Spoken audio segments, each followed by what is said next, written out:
大熊猫饲养员刚入职和打工1年的差距有多大？前段时间可爱兄妹和忙小屋喜提新奶爸，热情的蛙哥一上来就抱人家大腿，奶爸小脸高兴的通红手更是蠢蠢欲动，想要撸熊。每天上班他也都是笑眯眯的，一看就是没被沾染斑味清澈大学生。要知道莽小五一向是个社牛的性子，宝贝总喜欢追着饲养员撒娇。豌豆苗奶爸看到后的嘴角比 AK 还难压，眼神都没从小家伙身上离开过，只能说新入职的奶爸笑得有多开心，被熊猫整刻板的北洞饲养员就有多无奈。因为饲养员被熊猫哄得笑眯眯只是假象，上班多年的北洞前辈用亲身经验告诉大家这群小祖宗究竟有多难伺候。第一位出现抑郁症的就是面面奶爸，他所照顾的小白天绝对是北洞第一大将种，奶爸们还偏偏要完成投喂窝窝头的任务，可无谓的面团子对方连看都不带多看一眼，面面奶爸只能在一旁好言相劝，哪曾想嘴皮子都磨破了，小白天也不赏光。只可怜奶爸不仅被熊欺负，回到自己岗位上还得挨领导的批评。要知道北洞的潘粤明奶爸想当年也是北洞一条亮丽的风景，自从照顾萌兰后就愈发的憔悴。这天奶爸本想叫好带儿回家加餐，哪曾想这小子呼呼大睡，即便喊破了喉咙也叫不醒睡懒觉的萌兰。看奶爸这黑眼圈就知道他有多满脸生无可恋，很难不怀疑他愁得大半夜睡不着觉。还有从前当过仪仗兵的黄脸奶爸，原本正气十足气宇非凡的他，却在徐萌萌女士的魔力下逐渐刻板，只要萌萌不高兴，黄连就是最大受害者。他拿着竹笋喂到宝贝嘴边，萌太后依旧是置之不理，甚至弹跳起来吓唬对方，搞得奶爸只能坐在门口独自一萌。然而萌萌欺负黄连奶爸还不够，萌二作为大孝子也得助妈妈一臂之力。当奶爸趁着二小子干饭期间梳毛时，这小子却破口大骂，吓得黄连都落荒而逃。本以为黄连只是在萌家熊面前栽跟头，结果小白天也能狠狠拿捏他。每次一到下班时间，奶爸前去收猫，这小妞都装一个听不见。黄连心想，惹不起我一个都惹不起，谁养将种熊猫谁刻板，这句话果真没错。只能说豌豆苗奶爸距离这一天也不远了，毕竟芒小五整日上蹿下跳也不是好脾气的熊。大熊猫公公的童年到底有多悲惨，才会让奶妈心酸的说出这番话？哥哥很乖，哥哥乖到让我心疼的感觉，他太乖了，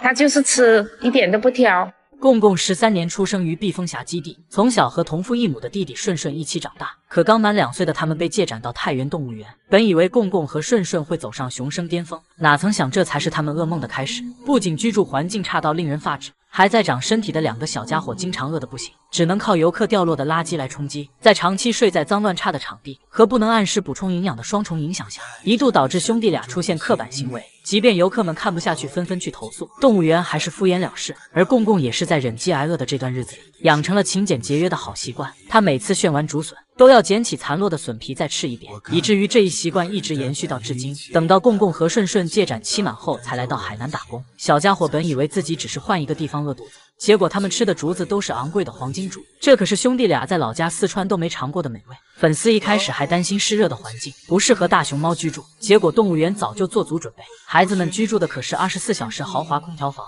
要知道公公和顺顺的娱乐设施非常丰富，单是玩具数量就多如牛毛，在一众丰容中，针织玩具成为一道亮丽的风景线，而这可是饲养员兰姐亲手缝制的。然而奶妈一开始还只是兄弟俩的猫粉，是因为太爱公公顺顺才考编上岸，正式当上大熊猫饲养员。有这么一位疼爱孩子的奶妈，相信宝贝们在海南的生活一定是熊生巅峰。兰姐作为公公和顺顺守护神，在2个小家伙身上付出了全部的心血，可以说是爱熊猫比爱自己还要多。我就说只要我上班的一天哦，我不会再让2兄弟受到任何一点伤害啊，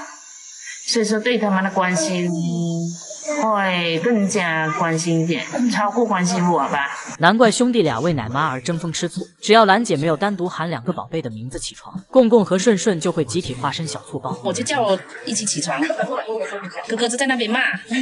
他就不理我，哎，小醋鸡。来到兰姐身边的兄弟俩感受到了什么是爱，公公和顺顺终于苦尽甘来，过上国宝该有的生活。宋爷爷趴在福宝运送车上的这一幕，仿佛听到他心碎的声音。这一刻，老宋多想像从前那般和宝贝孙女亲密依偎在一起，只可惜这般场面恐怕再也看不到了。今天上午，福宝将从爱宝乐园运送到机场，天空中下着淅淅沥沥的小雨，让这场离别更加伤感了几分。尤其是江爷爷在2天之内经历了生离死别，很难想象此刻他的内心该有多难过。据韩网报道，江爷爷的母亲于昨天去世，而昨晚恰好是福宝在韩的最后一晚。江爷爷原定计划是要陪大孙女到天亮，但百善孝为先，他不得不离开孙女送母亲最后一程。而在福宝返回当天，江爷爷还是会亲自送大孙女回国，毕竟这是他能好好陪伴福宝的最后一段时光。一个生育抚养他的人永远离开了，一个被亲自养大宠成小公主的孙女也要离别。都说麻绳专挑细处断，在家人去世和告别孙女的双重打击之下，真不知道江爷爷的内心该有多难过。不过相信小福落地后便能察觉到不对，毕竟曾经那个爱护自己的江爷爷逐渐疏远，一大堆陌生的人还要将他带到不熟悉的领域。因为老江在中国只能陪孙女不到4天，在此期间福宝还要适应没有爷爷在身边的日子，所以他也不能插手小家伙的生活，只能在不远处静静观望着孩子的一举一动。虽然回到家的福宝依旧受到万千宠爱，但突然和江爷爷分开的他难免会有些不知所措。而一向疼爱孙女的老江也是同样的伤感，如今又因为母亲去世，导致他提前返程的可能性也很大，无法想象爷爷和福宝说再见后，在回家路上独自一人以泪洗面的样子。但好在爷孙俩的回忆是幸福且快乐的。福猪猪从出生那日起就被这个江爷爷凭实力宠上了天，江爷爷总喜欢抱着福宝，看个手机也要和宝贝孙女手挽手贴贴。看到小家伙呆萌的表情，年过半百的老江都化身成夹子音，简直是含在嘴里都怕化。不仅如此，福宝的爬树还是他手把手教会的，已经想象到宝贝回国后，凭借与众不同的人教版爬树艳压全场的场面。俗话说爱屋及乌，可爷爷对福宝付出的爱意比大闺女还要多。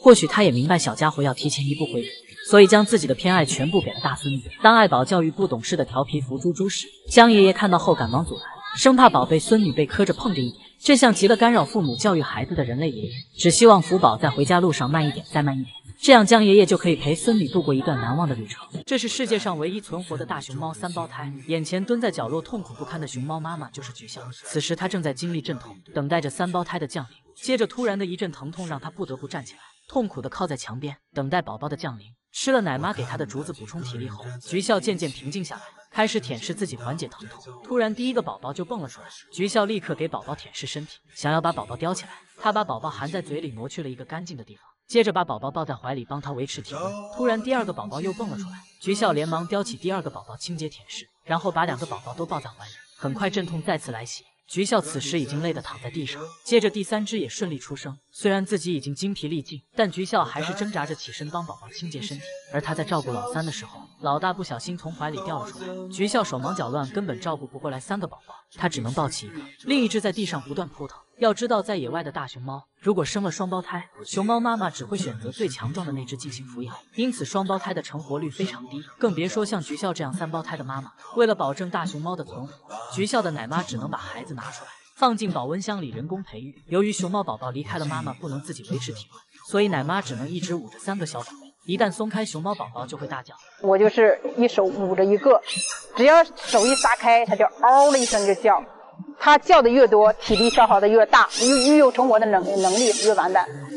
而且由于熊猫幼崽体型很小，奶妈根本不敢用力，不敢动了也。只要你用力，100多克，那一下就摁没了嘛。整从一宿一直捂到下午2点钟，取上它的母乳。在奶妈的精心照顾下，3只宝宝都非常健康。要知道，大熊猫怀上双胞胎的概率只有50%，3胞胎就更稀少了，只有1%，体成活率非常低。所以菊笑目前是全球唯一一个3胞胎全部存活的熊猫妈妈，而且3胞胎出生时每只体重都达到出生熊猫单胎体重，因此菊笑是名副其实的英雄母亲。现在她和她的3个孩子萌萌帅帅酷酷，都居住在广州长隆野生动物园，一家4口都非常健康。3胞胎能够健康成长着实不易，这都要感谢背后默默付出的饲养员和伟大的熊猫母亲菊笑，希望她和她的3个孩子都能度过快乐的熊生活。这绝对是熊猫圈最大的乌龙事件，当年不仅惊动了新华社，还引得全网猫粉怀疑人生。2014年8月10日，大熊猫娜娜产下了一对熊猫姐弟，姐弟俩在饲养员的照料下健康的成长着。